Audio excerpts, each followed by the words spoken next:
Everyone good morning, most welcome in Avinash tutorial. और आज के क्लासेस में हम लोग इलेक्ट्रोलाइसिस को ही कंटिन्यू कर रहे हैं। जो लास्ट 2 क्लासेस हम लोगों ने इलेक्ट्रोलाइसिस में देखा है, now it's a very important topic, electrolysis of molten potassium chloride with inert electrode. अब यहाँ पर देख रहे हैं कि पोटेशियम इलेक्ट्रोलाइट है, पोटेशियम क्लोराइड है। इसका मोल्टेन सॉल्यूशंस में जब इलेक्ट्रिसिटी पास करते हैं तो कैसे आयन फॉर्मेशन में होता है, पोटेशियम आयन, कैल्शियम आयन। तो इसका एग्जांपल भी दिया था कि जो पॉजिटिव आयन होते हैं वो इलेक्ट्रॉन गेन करते हैं कैथोड पे, और जो निगेटिव आयन होते हैं वो एक इलेक्ट्रॉन लूज करते हैं, क्योंकि आपका माइनस है, दैट मीन्स कि 1 निगेटिवली चार्ज इस पर कमी है, एक्स्ट्रा है 1 निगेटिवली चार्ज, तो एक इलेक्ट्रॉन को लूज करते हैं। दैट्स वाई ये रिएक्शन आपका एनोड पे होता है, एक क्लोरीन फॉर्म करता है, एक पोटेशियम बनाता है। Where the molten metallic chloride is electrolytes, potassium anode are not used. जो मोल्टेन मेटेलिक क्लोराइड हमने यहाँ लिया है, जैसे पोटेशियम क्लोराइड लिया है, इसमें platinum anodes are not used. तो इसमें हम लोग प्लेटिनम एनोड का जो एनोड रॉड होता है, उस रॉड में हम लोग प्लेटिनम का यूज़ नहीं करते हैं।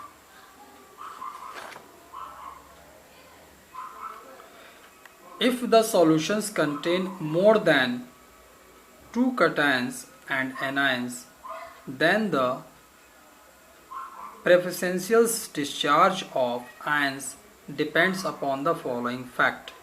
अगर आपका एक से ज़्यादा कैटायन या एनायन हो तो इस केस में जो डिस्चार्ज आयन होते हैं वो किस पे डिपेंड करते हैं। पहला होता है आपका relative positions of ion in electrochemical series. Second है the concentrations of ion in the electrolyte. Third है the nature of electrolytes. Next, the series in which the cations and anions are arranged in the decreasing order of their reactivity is called electrochemical series. The ion laying below the electrochemical series are discharged in preference to the first of ion lay above the electrochemical series. देखिए, ये electrochemical series जो है, इस table को आपको learn करना बहुत ज़रूरी है, क्योंकि जब भी कोई कंपाउंड जैसे पोटेशियम क्लोराइड अगर सपोज कीजिए सोडियम क्लोराइड से रिएक्शन कर रहा है तो कौन किसको रिप्लेस कर सकता है, ये उसका एग्जांपल है। तो इस सीरीज में जैसे अगर ऊपर जाते हैं, ऊपर हैं, तो ये हाई रिएक्टिव होता है आपका कैल्शियम आयन से। अगर कोई ऐसा कंपाउंड है जिसमें एक में पोटेशियम हो और दूसरे में कैल्शियम हो, तो पोटेशियम क्या होगा, वो कैल्शियम को रिप्लेस करके उसकी जगह पे आ सकता है।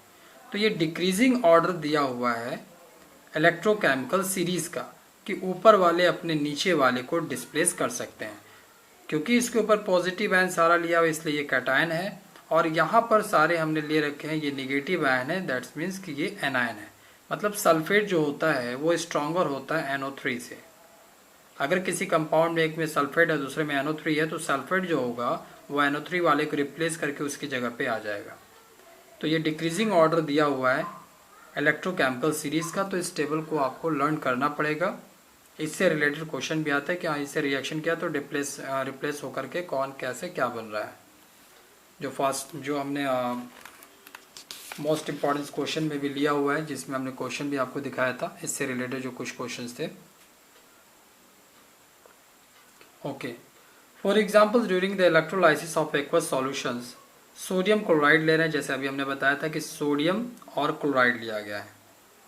तो इस सीरीज में देखेंगे कि सोडियम आपका कहाँ पर है, फिर इसके बाद दूसरा लिया हुआ hydrogen ion are discharge at cathode in preference of sodium ion, where hydroxyl ions are discharge at anode in preference to chloride ion.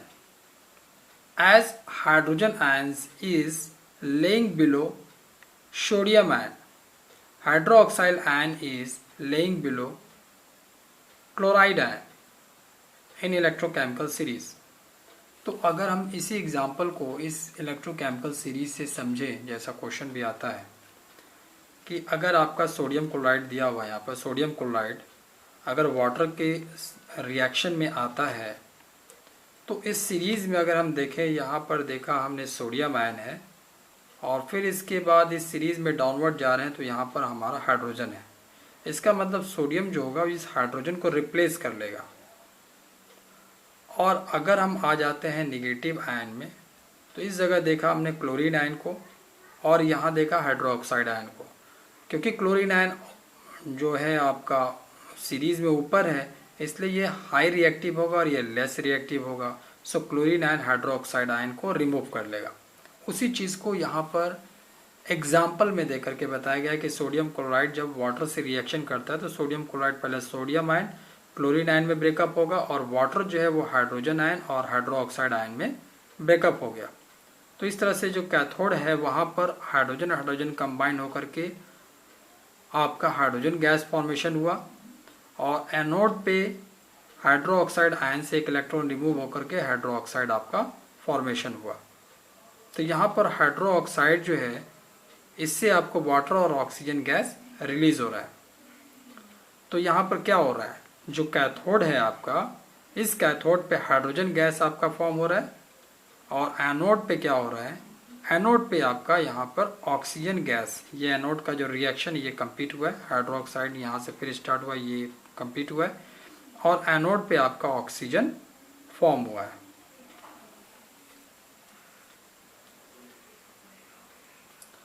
Electrolysis of acidulated water is considered as example of catalyst. देखिए पहले ये बता दें कि catalyst क्या होता है। Catalyst वो कंपाउंड आयन या एटम है जो रिएक्शन में पार्टिसिपेट नहीं करता बट रिएक्शन के रेशियो को बढ़ा देता है, अदरवाइज घटा देता है। As catalyst only alter the rate of reaction without taking part in reaction. Rate of reaction को चेंज कर देता है लेकिन वो रिएक्शन में पार्टिसिपेट नहीं करता है। So water is feebly ionized and on adding the drop of acid its ionization increases.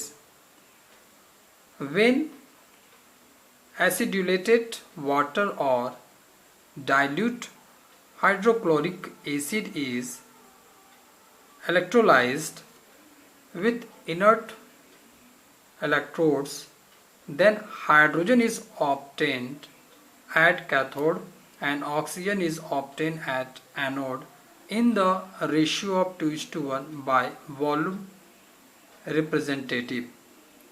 तो यहाँ इलेक्ट्रोलाइसिस प्रोसेस में जब हम एसिडुलेटेड वाटर जो हम लोग लेते हैं जिसमें कि एसिडिक कैरेक्टर रहता है, उस तरह के वाटर को लेते हैं तो वहाँ पर सपोज हाइड्रोक्लोरिक है, ये एसिड है और वाटर के साथ मिक्सअप हो गया तो एसिडुलेटेड ये वाटर हो गया। तो इस कंडीशन में आपका हाइड्रोक्लोरिक एसिड है वो हाइड्रोजन आयन और क्लोरीन आयन में ब्रेकअप हो जाएगा और आपका और वाटर जो है ये आपको हाइड्रोजन आयन और हाइड्रोक्साइड आयन में फॉर्म हो जाएगा। तो इस फॉर्मेशन में आपका जो हाइड्रोजन है, ये जो हाइड्रोजन है ये हाइड्रोजन कैथोड पे बनेगा और रिएक्शन OH आयन से जो आपका, जैसे लास्ट एग्जाम्पल में मैंने बताया था कि OH आयन से आपका ऑक्सीजन जो गैस रिमूव हो रहा है, ये ऑक्सीजन जो है वो आपको एनोड फॉर्मेशन पे, एनोड पे फॉर्म होगा। इसी चीज़ को अगर हम लोग कैथोड और एनोड में एक एग्जाम्पल दे करके देखना चाहें, सेम जो रिएक्शन को, इसी एग्जाम्पल को, तो यहाँ देख लेते हैं कि इसमें कैथोड और एनोड में क्या हो रहा है। तो कैथोड पे क्या हो रहा है, हाइड्रोजन एक इलेक्ट्रॉन गेन करके हाइड्रोजन में कन्वर्ट हो गया, ये हाइड्रोजन हाइड्रोजन हाइड्रोजन कंबाइन होकर के हाइड्रोजन गैस रिलीज हो गया। तो हाइड्रोजन गैस जो रिलीज हुआ है वो कैथोड से हुआ है। एनोड में हाइड्रोक्साइड आयन ने एक इलेक्ट्रॉन को लूज करके हाइड्रोक्साइड में कन्वर्ट हुआ और इस हाइड्रोक्साइड मॉलिक्यूल्स, चार जो मॉलिक्यूल्स मिल करके ये वाटर और ऑक्सीजन गैस बनाए, जहाँ पर ऑक्सीजन गैस रिलीज हो गया। तो एनोड पे आपका ऑक्सीजन गैस फॉर्म हुआ। तो इसी तरह से कुछ एग्जाम्पल लिए हुए हैं, जो एग्जाम्पल एक्चुअली आ चुके हैं इसलिए हमने इस तरह के एग्जाम्पल लिए हुए हैं। तो इस तरह के कुछ एग्जाम्पल है, जैसे अब नेक्स्ट एग्जाम्पल और भी है, जैसे कॉपर सल्फेट सॉल्यूशंस है, उसमें अगर प्लेटिनम इलेक्ट्रोड्स लिया गया है तो क्या फॉर्मेशन होगा। तो जो पहले का जो एग्जाम्पल हमने लिया सेम आपका कैथोड पे रिडक्शन प्रोसेस और ऑक्सीडेशन प्रोसेस हो रहा है। इसी में अगला जो एग्जाम्पल और भी लिया गया इस एग्जाम्पल में, सारे एग्जाम्पल ही हैं इसलिए थोड़ा एग्जाम्पल दिखा लेते हैं जिससे कि आपको भी आइडिया हो जाए। इसी प्रोसेस में जब हाइड्रोक्लोरिक एसिड और वाटर का जो लिया गया पहले भी लिया हुआ है, तो इसमें कैथोड और एनोड पे कैसे रिएक्शन हो करके क्या फॉर्मेशन हो रहा है, रिडक्शंस किसका हो रहा है, ऑक्सीडेशन किसका हो रहा है जब आपका हाइड्रोक्लोरिक एसिड और वाटर आपस में रिएक्शंस कर रहे हैं। वही सेम एग्जाम्पल और भी एग्जाम्पल लिए हुए हैं जिसमें सब में दिखा रहे हैं। एक और एग्जाम्पल है, इस एग्जाम्पल में कॉपर सल्फेट जब हाइड्रोजन सल्फेट से रिएक्शन कर रहा है तो पहले हमको रिएक्टिविटी सीरीज याद होनी चाहिए, इलेक्ट्रोकेमिकल सीरीज जो अभी हमने डिस्कस किया था वो सीरीज। तो सल्फेट जो कॉपर है वो हाइड्रोजन को रिप्लेस करेगा, क्योंकि कॉपर हाइड्रोजन जो है वो कॉपर को रिप्लेस करेगा, क्योंकि हाइड्रोजन हाई रिएक्टिव है, कॉपर लेस रिएक्टिव है। लेकिन कॉपर सल्फेट और H2SO4 जब आपस में कंबाइन होंगे तो ये दोनों आयंस में ब्रेकअप हो जाएंगे, और यहाँ से जो कॉपर आयन जो पॉजिटिव वो इलेक्ट्रॉन गेन करके कॉपर में कन्वर्ट हो जाएगा, और एनोड के कंडीशन में जो कॉपर बना हुआ है ये कॉपर 2 इलेक्ट्रॉन लूज करके कॉपर आयन में कन्वर्ट हो जाएगा जहाँ इसका ऑक्सीडेशन हो रहा है। तो 31st जो एग्जाम्पल है इस चीज़ को फिर से दोबारा एक्सप्लेन करते हैं कि during electrolysis of acidified copper sulphate solutions with copper electrolyte, मतलब अगर हमने कॉपर सल्फेट लिया जो कि एसिडिक कैरेक्टर है और उसको कॉपर इलेक्ट्रोड्स में डाला, जहां पर इलेक्ट्रोड्स हमने कॉपर ले रखा है, the copper electrodes are attackable, that is the copper anodes take part in chemical reaction. तो कॉपर इलेक्ट्रोड्स जो हमने इलेक्ट्रोलाइसिस में ले रखा है वो एक रिएक्टिव सब्सटेंस है, तो रिएक्शन में वो केमिकल रिएक्शन में पार्टिसिपेट करेगा copper electrodes. As the electrodes has the lower electrode potential, that is, इसका मतलब है कि easily lose electron as compared to ions present in the electrode. But during the electrolysis of copper sulfate solutions with platinum electrode, पहले लिया था copper sulphate solutions with copper electrode, और अभी अगर लेते हैं copper sulphate solutions with platinum electrode, the electrodes are non attackable. तो ये जो इलेक्ट्रोड है वो उस तरह का हाई रिएक्टिव नहीं होगा। This is because electrodes is having higher reducing potential than the ion present, क्योंकि अभी जो सॉल्यूशंस में आयन प्रेजेंट है उसके रिस्पेक्ट में प्लेटिनम जो इलेक्ट्रोड है वो हाईली रिड्यूसिंग रिडक्शंस पोटेंशियल है, इसलिए ये आपका रिएक्शन में पार्टिसिपेट नहीं करेगा, जिसका कि एक केमिकल रिएक्शन जो है यहाँ कर करके बताया गया है। तो इसका जो रिजल्ट है इस रिएक्शन का, क्योंकि इस टाइप का रिएक्शन का मैंने पहले ही बताया एनोड कैथोड पे क्या हो रहा है, तो यहाँ पे हो क्या रहा है, neither sulphate nor hydroxide ions are discharge, but instead of that copper anode losses electron. लेकिन लास्टली यहाँ पे क्या हो रहा है कि कॉपर इलेक्ट्रोड जो है वो इलेक्ट्रॉन, यहाँ पर देख रहे हैं कॉपर इलेक्ट्रॉन जो इलेक्ट्रॉन का लॉस कर रहा है during the electrolysis of acidified copper sulphate solutions with copper electrodes, the following change take place. तो यहाँ पर कॉपर सल्फेट सॉल्यूशंस जो है जब कॉपर इलेक्ट्रोड से रिएक्शन करता है तो यहाँ पर साइज ऑफ कैथोड इलेक्ट्रोड जो है वो डिक्रीज कर रहा है, क्योंकि कैथोड इलेक्ट्रोड रिएक्शन में पार्टिसिपेट कर रहा है। The size of anode decrease, क्योंकि एनोड भी जो है वहाँ जो इलेक्ट्रोड है हमारा वो भी रिएक्शन में पार्टिसिपेट कर रहा है। The colour of electrolyte does not fade, that is its remains blue. लेकिन रिएक्शन से पहले जो कलर था सॉल्यूशंस का रिएक्शन के बाद भी सेम ब्लू कलर में मेंटेन रहा। तो आज की क्लासेस में हम लोगों ने काफ़ी टॉपिक जो है इलेक्ट्रोलाइसिस से कवर किया है। जो रिमेनिंग टॉपिक है इसको हम लोग नेक्स्ट क्लासेस में कवर करेंगे। Thank you.